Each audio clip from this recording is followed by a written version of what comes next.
Desejo que você esteja em paz.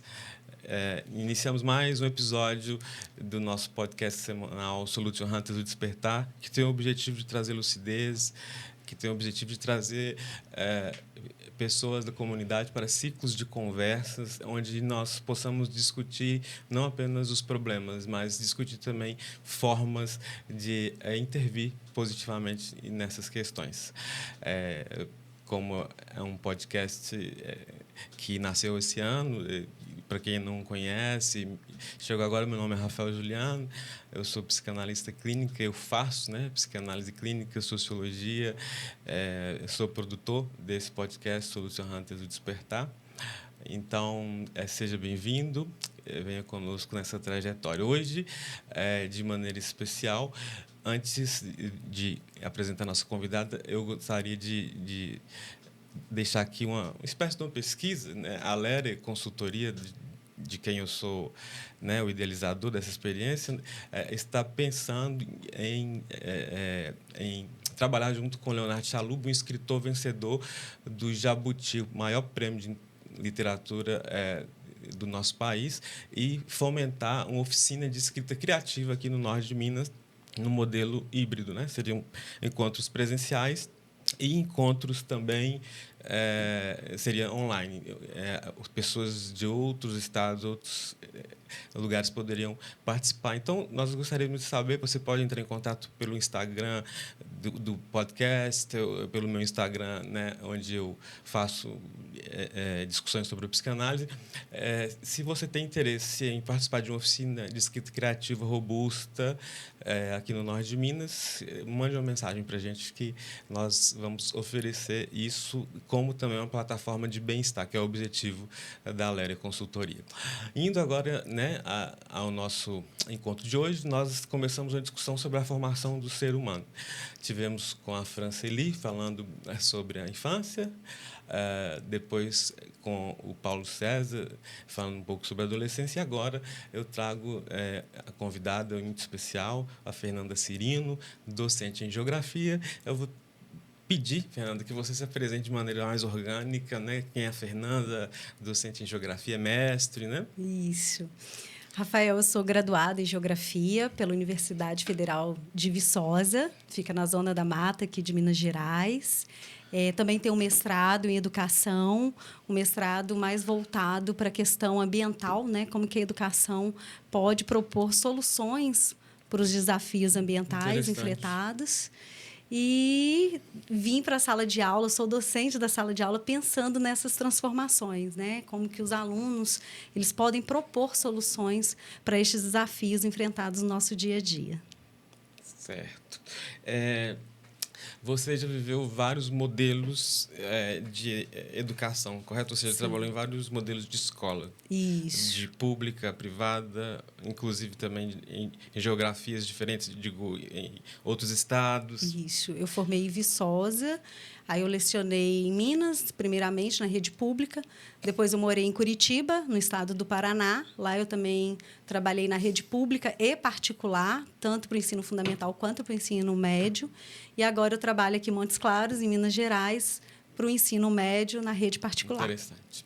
É sobre esse espaço que a gente queria conversar, Fernanda, o ensino médio, né? Isso. Que agrupa aí jovens adolescentes, ali entre os 16 anos, por aí, que estão se preparando, na verdade, para a vida adulta, né? Para a vida real, de fato, e não apenas para um pré-vestibular, né? Isso. Infelizmente, o que a gente constata hoje é que eles se encontram na educação formal nesse momento com uma forma de adestramento para serem aprovados num pré-vestibular. Isso rende números, né, numa agenda neoliberal para a escola. Como que você percebe que esse jovem chega no ensino médio, ele se defronta com essas questões, ou você percebe que ele não tem ainda essa maturidade para perceber isso? Ele entende que ele não existe um normal, que o normal é, no fato, a gente estava falando antes aqui, né, um sintoma de adoecimento, que a norma, né, o contrato social que tem a única norma é respeitar o outro, justamente para que cada um seja o que ele deseja ser. Como você percebe que eles chegam? Eu percebo Hoje? que o aluno de hoje, vamos falar de um aluno pós-pandemia, né? Nos últimos anos já E a estava, gente fala aqui 2018, sem juízo de 2019. valor, né? Para que você entenda, não tem juízo de valor. Então, esse aluno, ele está chegando nos últimos anos, né? E agora na atualidade, ele chega com um peso. Então, no ensino médio, no primeiro ano, ele já chega com aquela ideia de que ele tem que passar numa prova no final do ensino médio, que é o Enem, e que ele já tem que decidir a sua vida, né, a sua carreira. Então, ele já tem que passar no vestibular e decidir a sua profissão no final do terceiro ano. Então, eu percebo no dia a dia que está ficando muito pesado. Aliás, ficando não, já é muito pesado para esse estudante, para esse aluno. Com isso, a gente vem, né, observando, até na realização das provas, o aluno mais ansioso.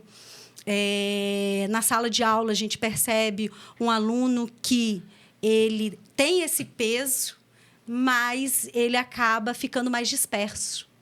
Então, ele fica mais ansioso, porque ele sabe que ele tem que cumprir ali, né, com as provas e chegar ao final do ensino médio e passar, né, ter uma média para poder entrar na universidade. Mas, muitas vezes, ele fica disperso, ele fica sem saber como. O professor e a escola estão ali mostrando o caminho, mas, na realidade dele, ele não sabe como agir e acaba tendo ali, adquirindo ansiedade, ou, às vezes, se desliga mesmo, deixa acontecer. Sim. Isso, inclusive, a gente percebe na própria clínica psicanalítica, quando a gente recebe jovens adultos, adolescentes, assim, na faixa dos 16, 17, esse desamparo, né? Nem você falou, deixa aí, a sensação de vazio e até falávamos no making-off também a incapacidade de verbalizar da linguagem. E aí, na terapia, eu percebo uma deficiência, né, ali dos cuidadores. Isso não é julgamento, porque não tem receita para ser cuidador, para ser papai e mamãe, não é julgamento. Existiu ali um excesso a uma falta na adolescência ou um excesso a uma falta na infância que não deu a esse indivíduo, a essa pessoa, um arcabouço psíquico, afetivo, robusto para enfrentar essas situações. E aí a gente chama a clínica do desamparo. Ela deixa-se conduzir pelo desamparo, né? Deixa o barco ir. E eu acredito que é muito importante a gente dizer para esses adolescentes, para esses jovens, para esses pais, que o grande contrato social, né, nós falamos que existe, né, que em tese todos fizemos para que pudéssemos viver em comunidade, ele é feito não para proteger uma norma, o normal. Ele é feito para proteger a alteridade, o outro, o diferente, né? Então, essa série de regras que nós temos é para proteger você de que alguém fala, você não pode ser assim. Então, a norma, ela foi feita para proteger a diferença. Isso e, infelizmente, nós temos uma agenda, inclusive nesse processo que você falou, né, do adolescente que se depara com um paredão único, que agora é aqui que eu tenho que escolher uma profissão para a vida toda, é aqui que eu tenho que escolher, eu tenho que passar, e sem outras alternativas. Existe uma agenda moral, econômica, que não dá a ele a alternativa de ser diferente. E quem se rebela, entre aspas, e se deixa ser, sofre bastante, né? Inclusive, nós adultos, quando decidimos ser independentes da norma, nós não queremos ser normais, queremos apenas ser, a gente sofre até a gente entender que esse é um processo saudável, né? Você percebe a vigência dessa normatização, desse peso em âmbito do sistema educacional, Estado, docentes que desistiram, vou seguir o que eles pedem, e você percebe que há algum nível de alguns adolescentes assim, olha, isso aqui não está correto, eu não tenho que definir minha vida aqui, não vou fazer vestibular, não vou ficar um ano sem estudar. Você percebe que tem alguns que... Sim. Então, nós temos, né, dois pontos aí. Um lado, o aluno, o estudante, e o professor. Sim. Os dois atores, eles estão atrelados a um sistema educacional. Então, esse sistema educacional, ele tem um modelo pronto. E esse modelo pronto, ele tem que ser seguido na prática, né? Sim. E o que acaba que a sociedade se envolveu nesse modelo, e esse modelo é a regra, né? Só existe esse modelo, como se existisse só esse modelo. Então, tanto o aluno quanto o professor, eles se sentem pressionados. Nós vamos seguir esse modelo. E o aluno que tenta sair um pouco dessa caixinha, e até o professor, eles ficam perdidos, sem um amparo do governo, Sim. do Estado, até um amparo da família. A família também não sabe lidar com isso. Espera aí, todo mundo, né, todos os alunos, eu pensando como mãe, né? Espera aí, meu filho está saindo por quê? Por que ele não quer fazer um curso superior? Por que ele não quer focar nisso? Então, sendo que todos, né, sendo que a nossa realidade, enquanto Brasil, é uma realidade que todos terminam o terceiro ano e vão para uma faculdade. Né? E o professor ele tem que reproduzir conteúdos baseados em competências e habilidades que foram pré-definidos por uma instituição maior, né, que é o caso do governo. Então, acaba que são dois atores que ficam pressionados e acabam seguindo esse modelo, esse padrão. E aí que são os desafios, né? E aí que vem as depressões, medo, ansiedade. E como sair disso? Como buscar outras alternativas? Aí que vem as grandes dificuldades. Sim. Né? Eu quero falar um pouco também sobre a experiência do docente, né? Que não é um desafio apenas para o estudante. Isso. É um desafio para o docente. E você tem uma experiência larga nesse desafio, né? Sim. A CEMESP, né, o Sindicato das Instituições Mantenedoras do Ensino Superior, diz que os principais desafios e que fazem os docentes abandonar a docência é o baixo retorno financeiro, a falta de reconhecimento profissional, que, na verdade, se pensarmos, ele é o profissional, né? É quem vai dar todo o suporte pedagógico de ensino-aprendizagem. A carga horária excessiva de trabalho, né? E a falta de engajamento, mais do que nunca hoje, dos alunos, né? E nós percebemos que são fatores que levam em conta o ser. Como que o professor é visto, não é? Ou melhor, ele é um ator social hoje quase que invisível. Isso. Você trouxe aí alguns desafios que os professores já enfrentam há muito tempo, né? Falta de valorização, salários baixos, indisciplina de alunos. Só que nós temos um contexto de 10, 13 anos, isso sempre aconteceu, e agora a gente tem um fator ainda mais agravante, né? Então, nós tínhamos lá atrás um aluno que a gente conseguia orientá-los numa leitura. Sim. Então, tinha um aluno indisciplinar, mas ele sabia do que o tema estava se tratando. Ele conseguia se envolver nas discussões, às vezes mínima, mas tinha, né? Se você puxasse ali, através de metodologias, você conseguia trazer esse menino a pensar, a buscar soluções do que estavam discutindo. Hoje, no contexto até de pós-pandemia, né, que nós já sabemos, nós temos um fator mais agravante, que é aí o acesso a celulares, né, a eletrônicos. Sim. Então, tem esse agravante, que a falta de engajamento do aluno hoje não é somente a indisciplina. Então, é aquela falta, aquela vontade de discutir. De confrontar, um confronto vazio, né? Isso, nem um confronto há. Então, ele ignora, às vezes, muito o professor. Às vezes, a gente está ali. Isso é o dia a dia, faz parte. Os professores que estão escutando vão ver que isso realmente acontece. Por exemplo, você está discutindo, explicando um conteúdo E aí o aluno está olhando para você, balançando a cabeça, e depois você vai ver, no final da aula, você está tão engajado ali, tão envolvido, que você não percebe, às vezes, o menino está com fone no ouvido. Então, o aluno ele estava ali balançando a cabeça só para dizer que estava ali. Sim. Então, ele está de corpo presente. Mesmo os que não estão com fone, às vezes estão olhando, você percebe no olhar, um olhar distante, um olhar vazio, né? Quando são 2 aulas seguidas, você vê que o aluno ele não gostaria de estar ali, né? Ele gostaria de estar em outro lugar. Então, isso é um grande desafio para o professor e desmotiva, né? Você prepara uma aula e você chega e o seu público é um público que está distante. Então, como lidar com isso? Sim, eu acredito que você falou um ponto central que afeta a vida de todos hoje, a rede social, não é? Na PUC, o professor Roosevelt Cassorla, ele é um doutor em relação à infância e adolescência. Ele disse que, se nós pegarmos desde a Idade Média atrás, antes, a era vitoriana era ótima, não, foi ruim, tal período era melhor. Não existe isso. Todos os períodos tiveram sempre as mesmas questões, mas a única variável nova no contemporâneo, na história, é a rede social.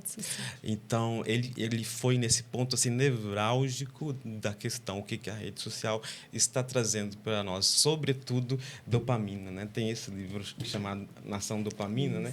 Onde a doutora Ana diz, aceleraram tudo.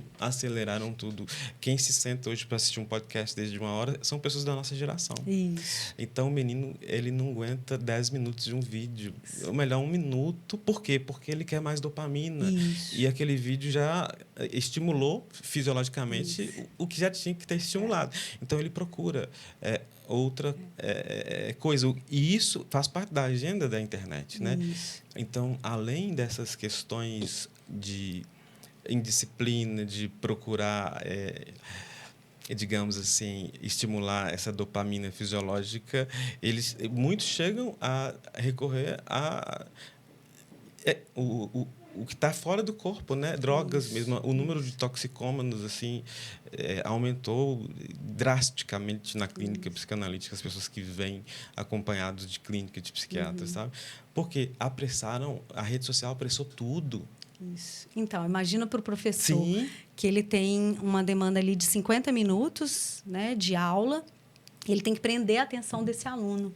E esse aluno preso, né, já acostumado com rede social, que ele vai passando ali e lê tudo muito rápido, frases, né, sem um contexto. Então, esse aluno não tem mais essa paciência de ficar meia hora. Então, foi o que você falou, 10 minutos ele já está disperso.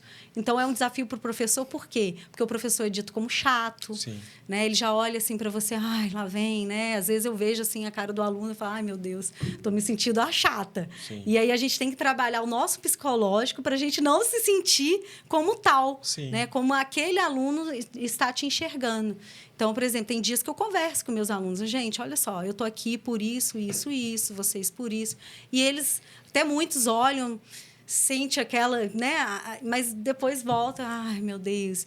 Então, assim, com a questão da rede social que você trouxe, eu vejo que nós temos alunos menos empáticos também. Eles não conseguem se colocar no lugar do colega e nem do professor. Então, quando eu trago essa questão que eles falam, o professor é chato, né? Porque está tentando explicar o conteúdo, né? Porque, às vezes, não só reproduzindo o conteúdo, mas trazendo uma metodologia diferente, que eles olham, né? E foi o que você falou, a inteligência artificial, a tecnologia é um desafio para nós, porque, ao mesmo tempo que tem que ter essa tecnologia, mas tem que ter um limite. Porque o aluno ele precisa criar, né? E a inteligência artificial acaba trazendo tudo. Reproduz tudo. Reproduz tudo pronto. Só não reproduz as características que são essencialmente humanas, né? Por exemplo, a empatia. Isso. Então, se isso não é desenvolvido na adolescência, na infância, e é lá na família que tudo começa... É isso que você falou. Eu vou pegar esse ponto da empatia. Nunca falamos tanto de empatia, de colaboração como antes. No entanto, se a gente pega a obra, né, O Narcisismo Cultural, do Christopher Lasch, um historiador, ele fala que, de fato, nunca falamos tanto de cooperação, de conversa não violenta, de escutativa, mas nunca fomos tão antissociais, misantropos e... nada empáticos. Isso. Ou seja, a galera não está mais a fim de bater um papo, de conversar, uma coisa legal. Tudo é muito rápido, as relações começam e terminam por WhatsApp. Isso. Essa falta de empatia leva ao que a gente está vendo muito nas escolas, né? O bullying. Sim. Esses dias escutei uma aluna falando, tudo é bullying agora. Eu falei, sim, tudo é bullying, porque está faltando alguma coisa, que é a empatia, se colocar no lugar do outro, né? Foi o que você falou, nunca se discutiu tanto, mas Sim. nunca se teve tantos casos, né? E aí você olha para um aluno, é um aluno que dá uma risadinha do professor. Sim. Então, nós temos que lidar com essas questões e trabalhar o psicológico. Como lidar com isso? Como você ter um olhar também empático para esse aluno, Sim. né? E não um olhar de julgar esse aluno. Porque eu já tive num ponto que eu falei assim, não, eu vou... Porque todos temos limites, não é? Todos temos limites. E aí eu pensei um ponto que eu falei, então eu desisto da educação. Porque eu começava a ver aquele aluno só como se ele estivesse me julgando e como eu tivesse que julgá-lo o tempo todo, atacá-lo, né? Atacá-lo, fica quieta aí, senta aí, vai prestar atenção. Sim. E aí eu parei e pensei, peraí, nós temos que buscar uma forma de sensibilizar esse aluno. E aí é uma pressão a mais para o professor. Sim. Porque como o professor vai sensibilizar esse aluno diante de uma rede social, de uma inteligência artificial? Porque vem a parte humana. Sim. Né? E isso não foi trabalhado, é o que eu digo, né? E eu vou puxar a questão da família. Tem coisas que, se não for trabalhado na infância, é muito mais difícil trabalhar agora. Fazer uma pessoa desenvolver capacidade de frustração com 18, 20 anos é muito mais difícil do que se isso for trabalhado até os 5 anos de idade. Os desafios do professor, né? O professor... dados de 2024, pesquisa da Semesp que eu falei, nível de agressão do ano passado de 52,3% de agressão, contato físico mesmo. Sim. Eu fiquei assustado. Tenho um amigo que se afastou da escola por uma ameaça de morte. É porque é um ciclo, né?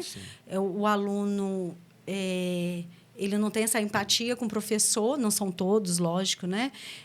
E o professor já olha né, com o olhar não somente de julgamento, mas assim de defesa. Sim. E essa defesa vem com uma certa agressividade. Às vezes não estou falando que o professor vai agredir o aluno, mas estou falando de agressividade às vezes nas palavras, no modo, né? E aí o aluno entende isso. A agressividade é uma coisa natural do ser humano. O aluno entende isso de uma forma de agressão mesmo e já parte para a forte mais física do ato, né? A questão do ato que não é permitida. Agora, a agressividade, o nível de energia, ele pode subir. Eu nunca passei por situações assim, mas eu tenho colegas até de outros estados que já passaram e foi o que você falou. Infelizmente, vieram, né? Pedir exoneração no caso da rede pública. Eu tenho um amigo que pediu exoneração porque ele cobrou na sala de aula dele, ele tomou o celular de um aluno. Não na minha sala, não. E depois descobriu que esse aluno estava cumprindo medida socioeducativa, que ele já tinha matado, né? É adolescente, e tornozeleira, ir à escola para ele era uma obrigação jurídica. Sim, nossa. E aí, quando meu amigo soube disso, ele falou, não tem como eu continuar. Porque ele começou a sofrer represáliazinhas na escola, tipo assim, você que é o professor fulano, como assim, né? Então, ele se exonerou, se afastou, mudou. E aí eu vou continuando a questão desse desamparo do professor, né? Falando da agressão. Eu me formei na Unimontes em Ciências Sociais em 2005, 2006, que foi a época que teve uma greve. E, então, tenho relação de amizade com vários dos meus professores daquela época, né?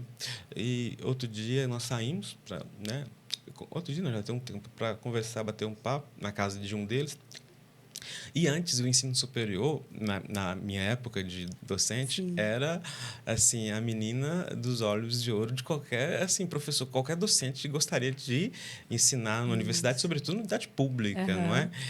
E lá estavam 4 professores da minha época de docente da Unimontes. A narrativa, o discurso deles, nossa, tá horrível. nunca assim, me senti tão desamparado. Você entra na sala de aula, um grupo completamente armado contra você, ninguém consegue elaborar nenhuma discussão, ninguém consegue fazer um trabalho de fato. Você pega o trabalho e você vê que foi uma inteligência artificial, né? Ou que foi outra pessoa que fez para ele, e aulas que viraram monólogos.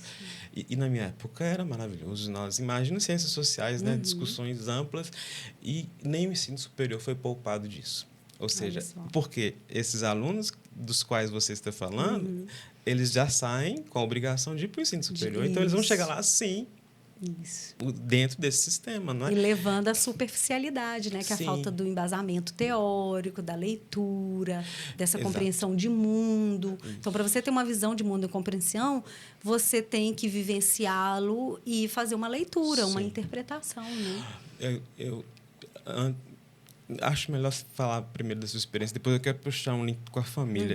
Você, na sua história de vida de docente, qual foi o momento, digamos assim, de decisões importantes, de romper ou não romper? Você teve uma trajetória assim? E como que você decidiu e como que você faz hoje para manter-se bem dentro da sala de aula? Nossa, excelente. Então, a educação, para mim, foi uma escolha. Eu não optei só por optar. Então, eu, sim, entrei na educação para transformar, né? Para ajudar as pessoas a transformar, por mínimo que fosse, né? A sua realidade, através da educação. E aí, os anos foram passando, né? Isso lá de 2006 em diante. E o BAN, assim, foi durante a pandemia. Então, eu tive que dar aula online. Foi uma experiência fantástica, porque eu tive que reaprender, né? Muitas coisas, metodologias. Então, a gente tinha que lidar com uma câmera. E isso, para mim, foi muito positivo, porque eu me desafiei e deu certo. Sim. Só que eu vi um aluno... Eu não via, na verdade, né? Os professores não viam, porque... os alunos, foi uma realidade do Brasil todo, até, né, de outros países, que esse aluno não queria ligar a câmera. E o pior, nós sabíamos que ele não ligava a câmera porque ele deixava o computador ligado, mas ele voltava a dormir. Sim, ele não estava... Eu tive essa experiência também. Horrível. Lógico que é um contexto também de escola da rede particular, né? Nós sabemos que a rede pública, muitos alunos nem tiveram essa chance, Sim. né? Mas aí, voltando, eu comecei a repensar, peraí, por que esse aluno que está com tempo sobrando, né? Porque tinha que ficar em casa, por que ele não quer assistir a aula? Porque não era somente a aula de geografia. Eu vi o professor de matemática, o de física, o de português, né? A professora de redação, todos reclamando do mesmo ponto. Os alunos não estão participando, eles não estão assistindo. Lógico que aí você via lá um contexto de 40 alunos, 5, 3, 4. Com a câmera ligada. Sem câmera ligada, mas pelo menos abria o áudio, né? E falava. É uma experiência horrível. Eu cheguei um dia a falar assim, gente, pelo amor de Deus, alguém responde alguma coisa, não. E aí, aquilo ali, eu comecei eu pensava, não, peraí, nós estamos num contexto diferente, de pandemia, né? Quando voltar ao normal, né? Ao novo normal, vamos ver, esses alunos vão estar mais engajados, vão querer estar na escola. Nós voltaríamos melhores, né? Isso, eu nunca até a escola. Nisso. E aí eu comecei a pensar, peraí, cadê o engajamento dessa família também para pegar né, e conversar com esse filho? Peraí, vamos ligar aqui. E aí eu fui percebendo também, conversando com as famílias, que os pais também estavam cansados, né? Porque a gente está falando de jovens, de meninos de 14, 15, né, até 18 anos. Então, dopamina os demais, pais... né? Então, os pais, peraí, vão deixar e aí, pós-pandemia, a gente resolve. Sim. E aí veio o pós-pandemia. Essa realidade chegou.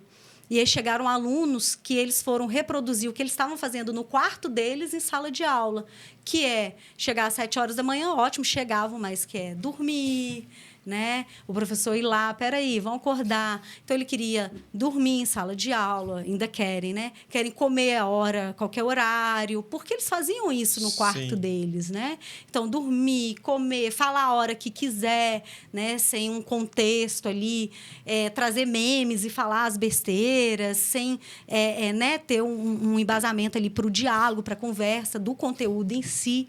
Então, eu me deparei com uma realidade que já era desafiante antes da pandemia e que se tornou pior dentro da sala de aula. E aí eu comecei a questionar, peraí, como eu posso mudar isso? E eu não conseguia mudar a minha aula, a minha sala de aula. Eu não conseguia sensibilizar esse aluno. E estava muito Fernanda, muito próprio de Fernanda, de querer trazer uma abordagem diferente, de fugir um pouco da caixinha. Então, eu sou muito técnica, eu gosto de trazer o conteúdo que a gente tem que abordar, porque esse menino vai fazer uma prova do Enem, mas a gente pode trazer questões do mundo desse menino propor soluções junto, né, com o professor, junto comigo. E eu não conseguia chegar nesse aluno. Uma educação criativa, uma educação criativa, uma educação que pense, né, no meio ambiente, no outro. E eu me deparei com um aluno pós-pandemia menos empático, mais fechado no seu mundo, e eu não conseguia lidar com isso. Então, eu comecei a ficar frustrada. E eu falei assim, meu Deus, como que eu vou lidar com isso? A escola me dava abertura, me deixou, né? Eu tinha minha autonomia dentro, né, daquele contexto, mas eu não conseguia avançar. Então, como eu não conseguia avançar, eu falei assim, então eu vou sair de cena, vou deixar de ser professora. O desamparo era grande demais. Foi. Então, eu pensei no sistema educacional, que ele não te dá alternativas. Veio o novo ensino médio, que aí ficou uma discussão. Aí foi pior ainda, porque implantou-se um novo ensino médio que, de início, não deu certo, que era para mudar mesmo. Sim. E aí, a minha cabeça, e internamente, eu fiquei mais frustrada do que eu já vinha com outros desafios que eu conseguia lidar. Então, eu falei assim, eu vou sair de cena. Mas aí eu fiquei 1 ano mais afastada da educação. Eu falei assim, peraí, eu não posso sair de cena assim, porque é minha profissão. E eu falei assim, não, eu quero voltar e tentar mais uma vez, né? Trazer discussões de outras formas. E aqui estou, esse ano, 2024, eu voltei de forma, né, com mais aulas, tentando trazer essas discussões e uma abordagem para o aluno que ele seja capaz de pensar, de ir além, mas ainda é muito desafiante. O cenário continua o mesmo. Então, eu tive que lidar com isso. Então, o que eu fui fazer? Eu fui ler, eu fui fazer terapia. Então, eu criei toda uma estrutura fora da escola para lidar dentro da escola. Eu não estou falando de uma escola em si, eu estou falando de todas as escolas que estão presas dentro de um sistema educacional. Então, hoje tem uma Fernanda, uma professora, que ela tem todo um preparo de fora para lidar com os desafios de dentro, porque eu não quero desistir da educação, porque eu tenho um filho. Então, é a minha esperança. Peraí, eu tenho que lutar, eu tenho que continuar. Sim. 2 coisas que você deixou, assim, sua história muito bonita. Eu queria até te abraçar e dizer que eu me sinto da mesma maneira. Quando nós sentimos propósito em algo, como você sente propósito na educação, e como para mim cuidar de pessoas, que a psicanálise é um propósito, a gente não consegue desistir, né? A gente pode se afastar, recuar e buscar recursos, uma rede de apoio, como você fez, para voltar com a robustez e tentar de certa forma salvar uma geração toda, né? Em relação a você à educação, eu à saúde mental, porque eu nunca acreditei que depois da pandemia voltaríamos melhores, sabe? As pessoas falavam, eu lendo, eu falei, gente, eu achava que sim. Não vai ser nada disso. As pessoas vão... O pior das pessoas afloram nesses momentos de isolamento compulsório, né? O pior e o melhor.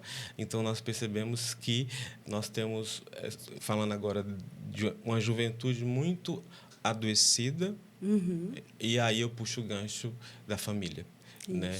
Porque no momento do isolamento compulsório, onde veio o melhor e o pior deles, por que que o pior se sobressaiu. E aqui sem juízo de valor, porque está claro que o pior se sobressaiu, porque nós temos a primeira geração, desde a história de nossa espécie, que tem o QI menos elevado do que a geração anterior. E só para embasar, porque métricas não importam, mas o que você vê na sala de aula, o que eu vejo no consultório, o que a gente conversa com um jovem hoje que não sabe, né, sei lá, né, isso fez parte da minha adolescência, né? X-Men, artes, memórias póstumas de Brás Cubas. Então, você conversa hoje com uma pessoa de 20 anos que não sabe quem foi Machado de Assis. Então, o pior dessas pessoas vieram um momento de isolamento e permanece nessa sociedade contemporânea do consumo, do narcisismo cultural e da imagem. E a família, eu acredito que não é culpar a família, mas a família ela não se envolveu o suficiente na formação desse indivíduo. E é uma forma também de a gente chamar as pessoas aqui a repensarem o ser família, repensarem o ser casal, repensarem o fazer um casamento, porque é o que eu falo, a norma, né? Ou seja, você tem que crescer, conseguir uma namorada, namorado, casar, ter filho, uma casa, um carro, viajar, isso é sucesso. Isso é adoecimento, porque ninguém dá conta de fazer isso. E aí as pessoas estão tentando fazer. Eu acredito que antes, sabe, e por isso que eu estou chamando a família para conversa, de eu pensar em colocar uma vida no mundo, eu tenho que perceber se é a parceira ideal, se ela comunga dos mesmos princípios que eu, existem princípios negociáveis de cada um.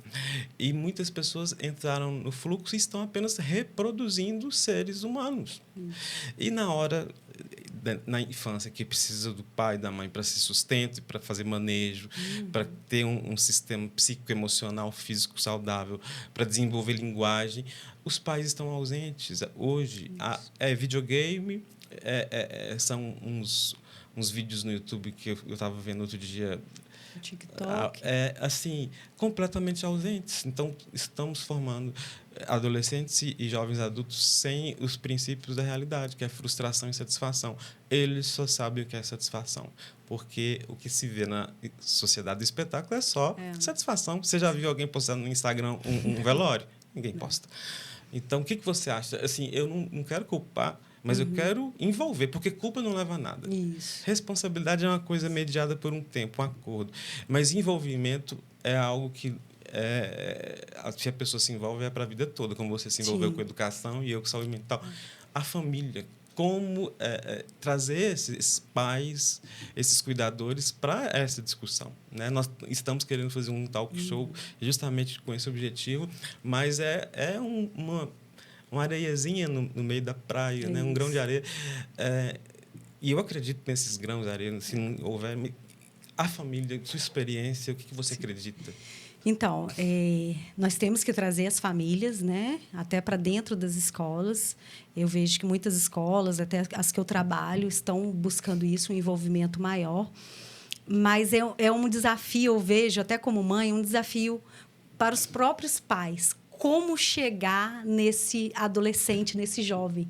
Porque é uma fase difícil para eles, né? É uma fase para o jovem. E os pais têm dificuldades de chegar, né? De buscar estratégias de ficar mais próximo desse aluno. Sim. Desse jovem, a professora chama aluno, desse jovem. E aí, eu, como mãe, eu busco mesmo especialistas, pesquiso, para lidar, como chegar com meu filho, como que eu posso conversar, como que eu posso buscar estratégias até para envolvê-lo mais nas tarefas. Agora também é uma fala cruzada de docente de mãe, isso, né? Com mãe, mãe, família, né? Enquanto esposa. Então, eu e meu marido, a gente dialoga muito. Somos 2 professores, então a gente tem a facilidade de buscar, de pesquisar. E aí já estimulam a leitura? E aí estimulamos a leitura, só que a gente vê que ele está numa fase, ele está com 12 anos, então está entrando agora, né, nessa adolescência. ele lia muito mais. Então, quando ele era menor, mais gibis, jovem, né? Que nem eu gibi. Então, eu lia com ele. Agora, já não quer mais. Não, mamãe, não precisa ler comigo, não. Eu vou ler sozinha. Eu vou ver, ele não está lendo. Já foi lá, pegou o celular. Então, é um desafio para os pais. E os pais que não são professores, que não têm esse tempo. Então, eu vejo que é um assunto muito complexo. Sim. Porque a família, as famílias, elas têm realidades diferentes. Só que tem uma coisa que é certa. Os pais precisam estar junto desse filho, desse jovem. Tem que buscar. Tem os desafios? Tem, mas foi o que você falou. Não basta apenas colocar um ser humano no mundo. Então, dentro dos desafios, qual que é a facilidade ali que a família pode ter para chegar junto a esse jovem. Então, até o Léo Freiman, né, ele fala muito, educar dá trabalho, e dá muito trabalho. Então, nós temos que ter pais dispostos, porque se não tiver disposição para educar o seu filho além de não somente, né, dar ali o celular, colocar o prato na comida, né? Meu marido às vezes usava assim: você tem coisas que eu não tinha, e aí eu fui trabalhando isso com ele. Peraí, a gente não precisa colocar isso para o menino, esse peso para o menino. Se você não tinha, não é problema dele. Isso. Ele não teve culpa disso, né? Então, de buscar maneiras mesmo de estar mais próximo desse jovem. Então, como se aproximar desse jovem? Então, cada família tem a obrigação, sim, de buscar uma estratégia de lidar para essa família, sim, mesmo diante de desafios. Sim. Eu percebo, na minha clínica, jovens adultos de 22, 23, 24 anos, assim, completamente afastados da família, sim, por processos iniciados pelos pais, pelos cuidadores, né? É um caso de deslealdade ou do homem ou da mulher, e isso gera um rompimento de comunicação dentro da família, e esse jovem adulto ele se decepciona, né? O ideal do pai, da mãe, da infância acaba, se decepciona e não existe a tentativa de resgate, de se aproximar do pai e da mãe, mesmo num episódio de deslealdade, onde eles vão se resolver, de aproximar e fazer esse jovem adulto entender, olha, assim, aconteceu, não está dando certo, mas isso não quer dizer... Então, ninguém faz nada, cada um se preocupa, todo mundo transferindo bem para o nome de irmão, de irmã, por causa de divisão de bens. E esse jovem adulto chega na clínica e ele demonstra a completa solidão que é dentro de um lar. E é tão triste isso, assim, a pessoa quer estar em qualquer outro lugar, menos dentro da casa dela. E como que a gente trabalha isso, né? Por isso que o chamado hoje para os psicanalistas é para uma psicanálise contemporânea, que dê conta das questões deste período, que não são as mesmas questões de 100 anos atrás. Então, esse adolescente, você tem que ter uma clínica, eu digo, da ternura, né? Esse jovem adulto, de se colocar numa posição horizontal com ele e compreender porque ele pode empreender fugas que não sejam saudáveis, né? Como nós eu já lidei com adolescentes que, para fugir daquele ambiente, porque ele não é independente, ele tem que ficar lá, aí drogas, rachas, né? Ou seja, anestésicos, porque não suportam aquela vivência. Então, os adultos, as famílias, os pais e mães, eles têm que pegar essa responsabilidade. Ninguém é obrigado a viver com o outro o resto da vida, não, mas quando você coloca alguém neste mundo, a responsabilidade é até o fim. E as pessoas estão fazendo filhos sem pensar nisso. Inclusive, sem pensar se é a parceira e o parceiro ideal. É algo que eu sempre penso, você não tem filho até hoje, porque ainda não tem a parceira ideal. Ideal no sentido que não que eu idealizei, mas em tese é que comunga dos mesmos princípios que eu, entende? Porque não é assim, se ela acredita em uma coisa que é completamente divergente do que eu acredito, como é que vai ser isso? Depois a gente acerta. Não, não é assim. Isso. E interessante você trazer essa abordagem, que até isso hoje mudou, né? Essa questão de ter número de filhos. Então, por exemplo, na década de 1940, 30, 60, nós tínhamos aquela obrigação, né, de casar, ter 2 filhos, 3 filhos. Agora a gente pode parar e pensar, peraí, quantos filhos a gente quer ter, né? Quantos filhos nós podemos ter? Hoje eu estava até discutindo a dinâmica populacional com os meus alunos e falando, hoje as mulheres têm menos filhos, né? Um grupo aí de uma classe social tem menos filhos. Por quê? Isso é positivo para a gente pensar num planejamento familiar, né? Então, eu só tenho um filho. Então, eu tenho um nível de escolaridade que me permitiu fazer um planejamento familiar.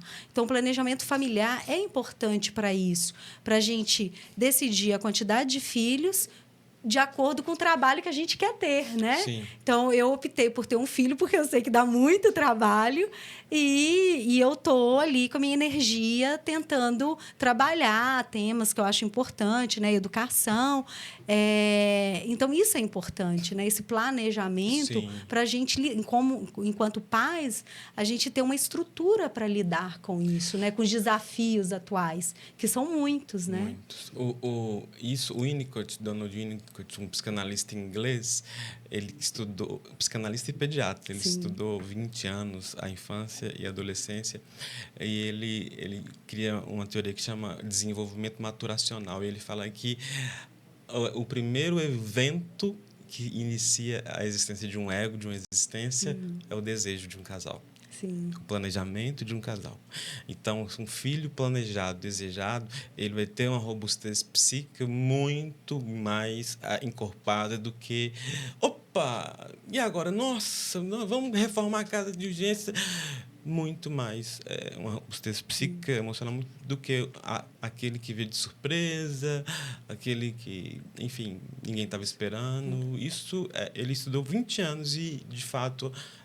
um modelo randômico, acompanhando desde a concepção até os 20 anos, e a percepção foi muito clara. A criança que é desejada, que é planejada, né, ela chega aos 20 anos com uma robustez emocional muito mais pronta para lidar com o mundo do que aquele que foi produto de um susto, né? E os pais ainda falam assim, né? Isso, mas mesmo este que foi produto de um susto, hoje, com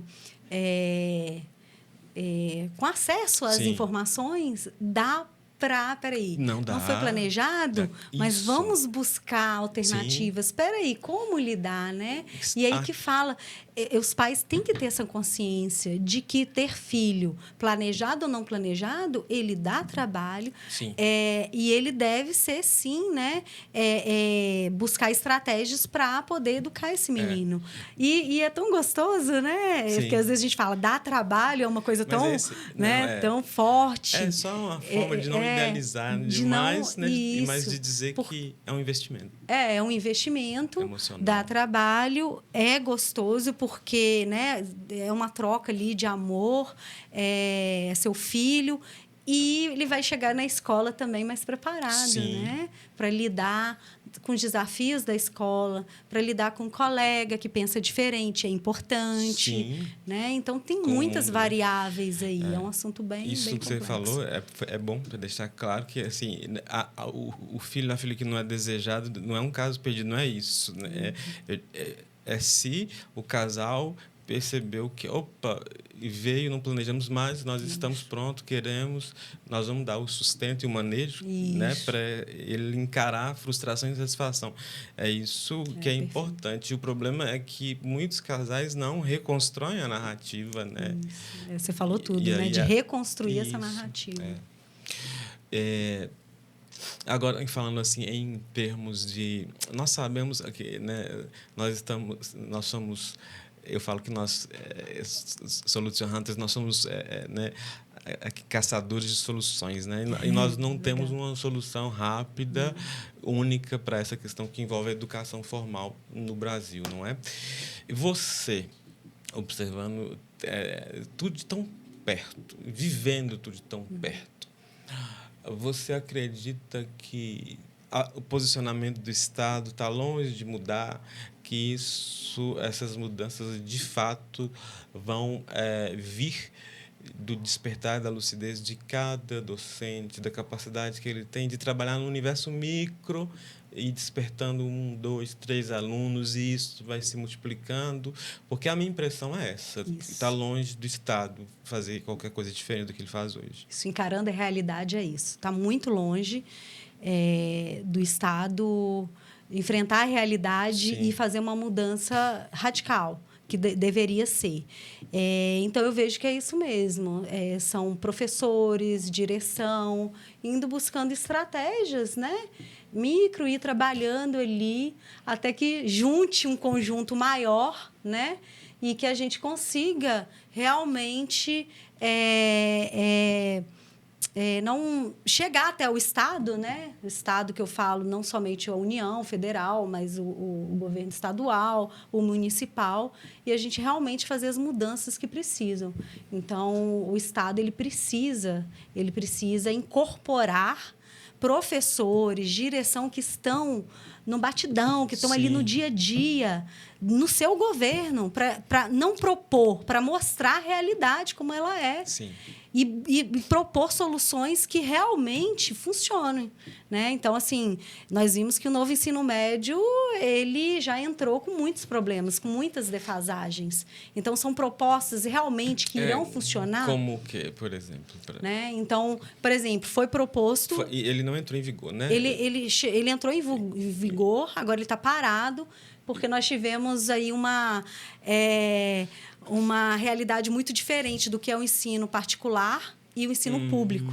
Então, o ensino particular ele conseguiu se estruturar muito mais facilmente, né? E o ensino público não. Então, assim, nós temos uma carga horária maior no ensino médio. Na proposta?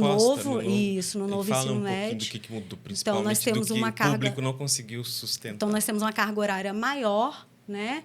E a proposta é legal, porque de trabalhar itinerários, trazer discussões mais reais, da realidade mesmo. Então, aulas mais dinâmicas, né? Levar esse menino... A proposta é legal. A proposta é muito legal, mas você precisa de uma estrutura física, você precisa de um corpo docente mais amplo, você precisa de um professor capacitado, e isso precisa de recursos financeiros, né? Você precisa de mais salas de aula. Então, a rede pública ela não teve o tempo adequado para se reestruturar. Entendi. Aliás, teve um tempo, mas tem recurso para isso? O Estado colocou a mais? Ele tem a proposta e ele obrigou que essa proposta seja realmente incorporada. Mas isso acontece? Vai acontecer no espaço público? Então, muitas discussões. Mas a gente viu que foi um abismo. Não aconteceu, não, né? Não, no privado, um tudo que foi proposto... Ainda, né? E é um sistema único. Eles conseguiram adaptar, mas como o público não adaptou, pausou e a gente volta ao ensino médio anterior. Só que nós temos ainda uns desafios, até na rede particular, porque tem uma carga horária mais extensiva. Então, essa carga horária extensiva vai cair para o aluno. Tudo bem que são aulas, né, mais dinâmicas, mas no primeiro momento, no primeiro ano, eu dei aula, né, no novo ensino médio, esse aluno sentiu uma carga, uma sobrecarga. Então, eu estou falando da rede particular. Sim. Então, foi uma sobrecarga para esse aluno. Então, tem que ver o contexto. A rede particular foi, imagina, porque é um contexto pós-pandemia, que eu falei para você que o aluno reproduziu o seu quarto para a sala de aula, e ele já se deparou com o novo ensino médio. E aí? Então, esse aluno também ele não entrou numa transição para lidar com isso. Então, tem várias variáveis que precisam ser discutidas. A questão, como que está a realidade, a questão da tecnologia, como que esse menino vai aceitar isso, né? Então, precisa de um período de transição. E aí, a gente precisa discutir, né, com pessoas até mais habilitadas que isso. Mas vem uma questão muito séria, que é uma sobrecarga, um sobrepeso no menino, no estudante, no aluno. Então, como que ele vai... como que ele se portou diante disso tudo que chegou? Então, nós vimos, isso aí foi comprovado na realidade, na sala de aula. Nós vimos um aluno mais cansado, nós tivemos alunos mais cansados, né? Um aluno que olha para o professor, ai, né, chato. E aí o professor também acaba sentindo esse peso, né? Então, o professor também precisa de mais tempo para se capacitar, ele precisa receber por essa capacitação. Exato. Então, é muita coisa em cima, tanto do aluno quanto do professor. E em cima da escola também. Sim. Então, o Estado precisa buscar esses atores e trabalhar junto com esses atores que estão envolvidos nesse cenário real. Então, eu vejo que o Estado busca, propõe, mas sem envolver na prática essas pessoas, esses atores que estão ali em cena. Os gestores lá, eles normalmente são pessoas de colarinho, né? Ou seja, você nunca vê alguém de segurança pública fazendo gestão com o governo sobre segurança pública. Alguém que é de sala de aula de educação fazendo gestão com o governador, alguém que é médico de SUS e lá de pronto-socorro fazendo gestão com o Estado. São sempre pessoas... Essa dinâmica também, onde o privado e o público misturam no Brasil, é complexo. E tem que tirar desses diferentes, né? Tem que tirar o professor do ensino fundamental, da rede pública e particular, e levar lá para trabalhar junto com o governo. Tem que tirar do ensino médio, tem que tirar da educação infantil, para todos dialogarem juntos ali, né? E não só propor, mas que seja... Porque propostas tem, mas espera aí, elas realmente se efetivam na prática? Como que vai lidar essa prática? Então, eu vejo que os professores do ensino fundamental, da educação infantil, eles nem são escutados. Eles são deixados ali. Por quê? Por que a educação infantil não tem voz? Ela tem que ter voz. Fase mais importante. Então, assim, então eu vejo assim, questão de status, o professor dá aula no ensino médio, estou falando em termos de educação básica, né? Por quê? Por que, né? Então, o ensino fundamental é deixado de lado. E olha, como eu disse, nós falamos da infância aqui no primeiro episódio, e é uma fase do desenvolvimento psicomotor, psicossocial mais importante da fase de um sujeito, de uma pessoa, os primeiros 5 anos de vida. E porque, olha só, se no sistema formal já é deixado de lado... Já nossa. Então, tem muitas variáveis aí. E que aí a gente vai trabalhando, igual você falou, né? Cada um ali, para não desistir e para continuar. Tem projetos lindos nas escolas, né? Tanto na rede particular quanto na pública. E aí é pegar esses projetos que estão funcionando e trazer para um todo, né? Lógico, respeitando a diversidade de cada estado, de cada município. Eu acredito que todos nós somos, de certa forma, afetados por esse momento, às vezes, de desamparo, de solidão no exercício de qualquer ocupação, ou mesmo os próprios alunos, os próprios pacientes da gente.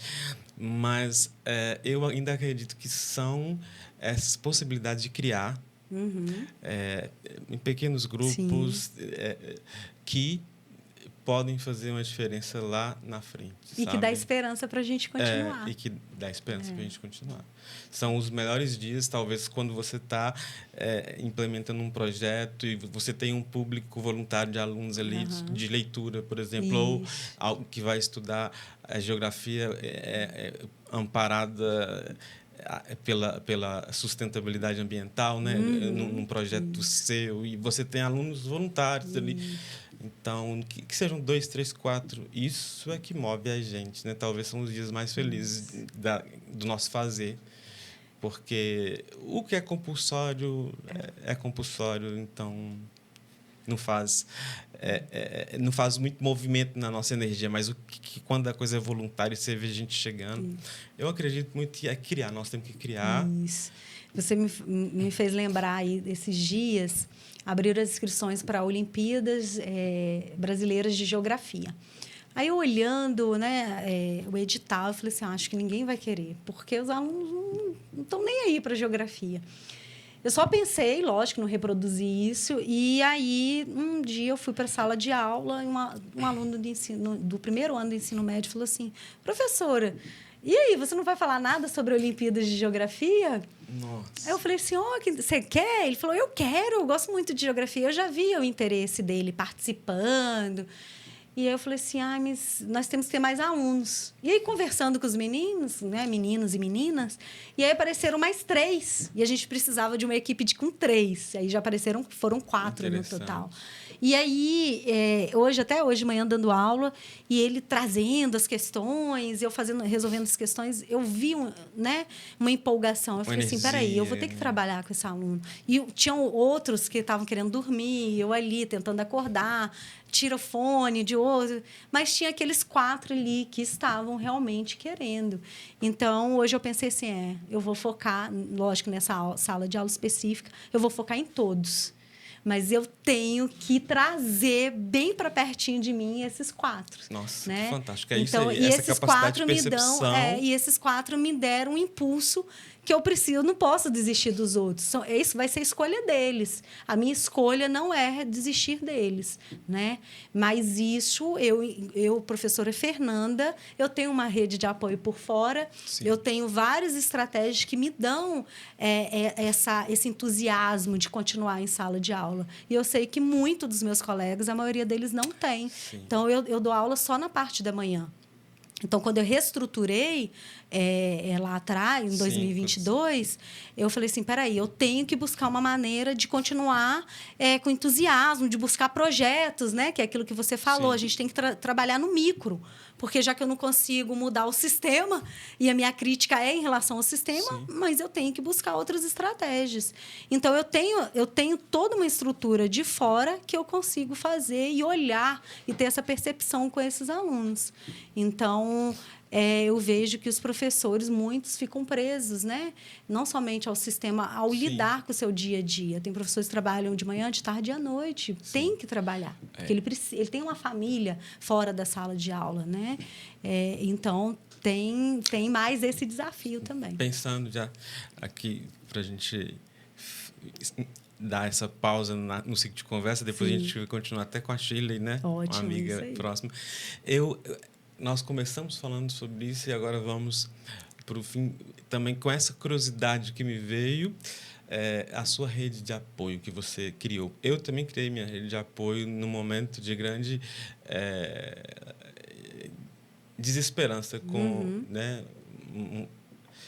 uma carreira e quais os professores assim eles escutaram, porque talvez os professores acham que eles estão lutando uma batalha sozinhos. Sim. E eles podem arregimentar pessoas, métodos, enfim, ter uma rede de apoio que dê suporte para eles. Qual que é a sua rede de apoio? Como que você foi pensando? Isso é importante, interessante. Então, eu acho que é buscar uma outra alternativa dentro da educação para lhe garantir até um recurso financeiro maior, né? Então, eu tenho amigos que estão se reinventando no online. E aí, você tendo um respiro, um suspiro aí, né? Maior financeiramente, você pode, em sala de aula, estar mais, né? Mais inteiro, né? Com menos preocupação. Sim. Então, mas é difícil. É difícil porque o professor também, por exemplo, ele está no online, para ele se reinventar, ele precisa ter essa vontade também, né? Essa aptidão. Eu, por exemplo, por enquanto, não fui para o online. Então, meu apoio foi buscar trabalhar dentro da educação, mas com pesquisa, por exemplo. Então, eu escrevo artigos científicos, então eu tenho um recurso financeiro além da sala de aula, né? Então, eu vejo que, para mim, foi importante ter algo fora da sala de aula também, que me garanta o financeiro. Pecuniários, né? Isso. Além, imagino, terapia. Isso. E aí eu tenho... Porque aí, para o professor pagar uma terapia também é complicado, Sim. né? Porque ele vai ter que tirar ali um dinheiro. Então, por isso que é bom ter outros recursos, né? Sim. Então, assim, demanda de tempo, demanda de você né? Você vai ter que se desconstruir para reconstruir. Sim. Então, eu tive que me desconstruir. Muitas coisas assim que eu queria mudar o mundo, eu vi que eu não ia conseguir mudar o mundo, mas que eu podia fazer, né? E que eu não precisava me desesperar, que eu me desesperei. Então, foi um momento que eu queria largar tudo, não queria me envolver em mais nada. E todo mundo, você é muito boa, você é excelente professora, como assim? As pessoas não entendiam. Então, essa rede de apoio eu tive que buscar primeiro financeiramente, né? Fora um pouco dentro da educação, mas que me garantisse um dinheiro para eu poder ter esse suporte e estar bem dentro da sala de aula. Mas é difícil, né? Para os professores é difícil, não somente buscar, mas Sim. também se desconstruir. Então, eu, por exemplo, tive... A gente já indo para os finalmente, mas eu Não, tive um desafio muito grande para mim, é que você também não tem apoio dos seus colegas. Não, isso é então, incrível, né? Nossa... Meu Deus. Eu te falei que eu trabalho também hoje com desamparo dentro do mercado de trabalho, do trabalhador, né? Inclusive, estou escrevendo um artigo sobre isso. É um grande desafio que joga o trabalhador, seja ele de qual área for, no desamparo, é a falta de apoio dos colegas. Isso. Ninguém chegou para mim, eu vou te falar, eu tive... Nada, zero, de muitos colegas. Ninguém chegou assim, nossa, que legal que você está fazendo, Fernanda. Vai se reencontrar, vai ser feliz, vai buscar. A vida é assim, nada. As pessoas só olhavam para mim, aí regalavam os olhos. Como assim você pediu demissão? E eu me senti desamparada. Eu tive que me reencontrar também, não é culpa deles. Sim, e eu aprendi e reaprendi que é isso, a gente encarar os fatos. E tem coisas que uma decisão dessa, não a decisão, né, mas lidar com isso é solitário.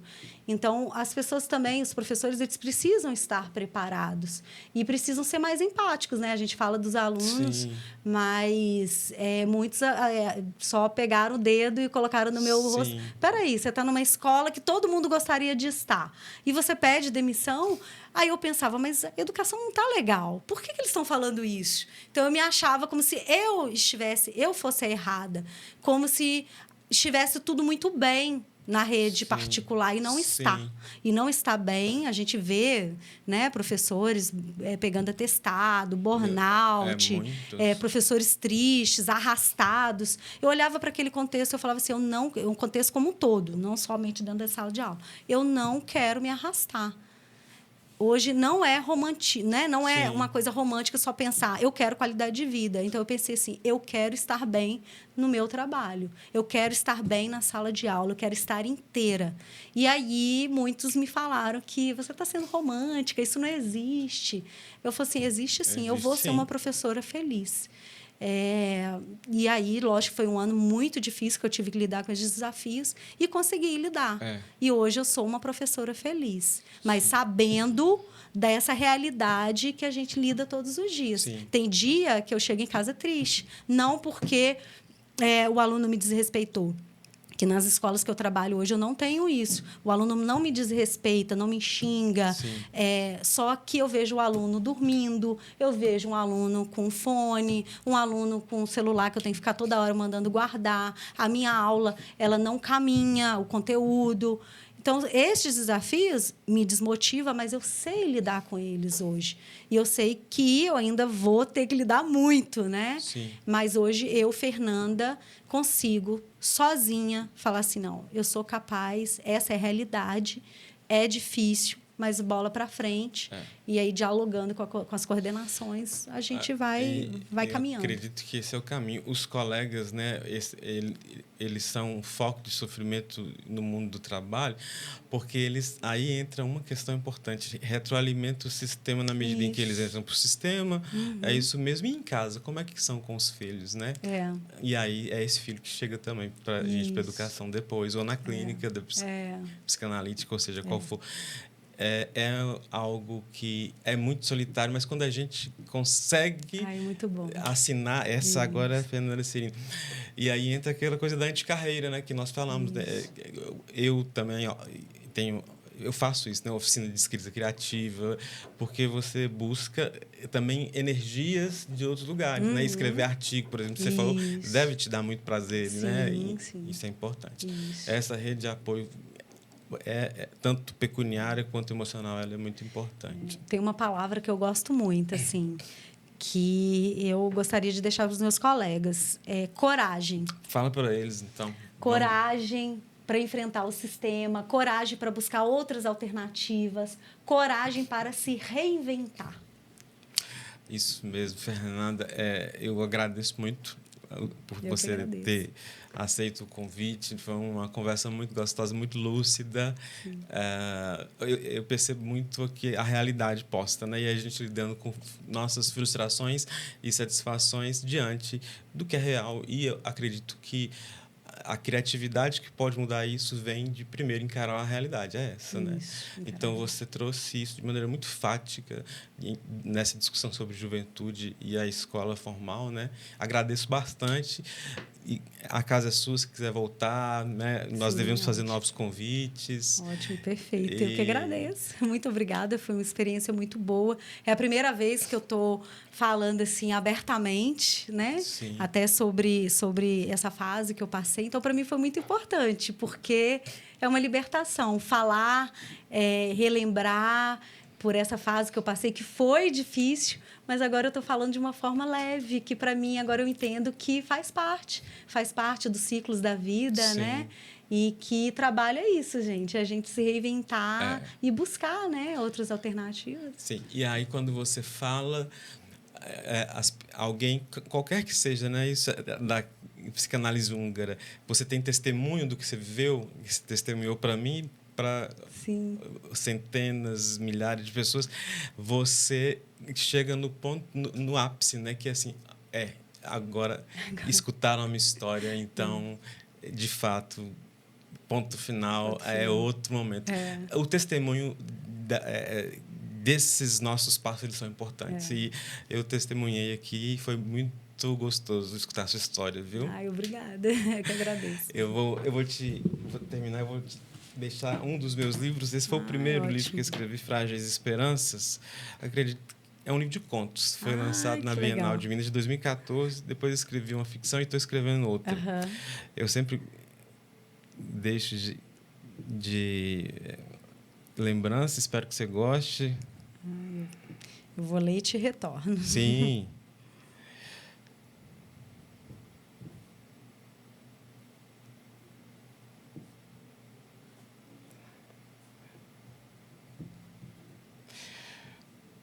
Hoje é que dia do mês? Hoje é dia 3 de junho, 3/6, 2024.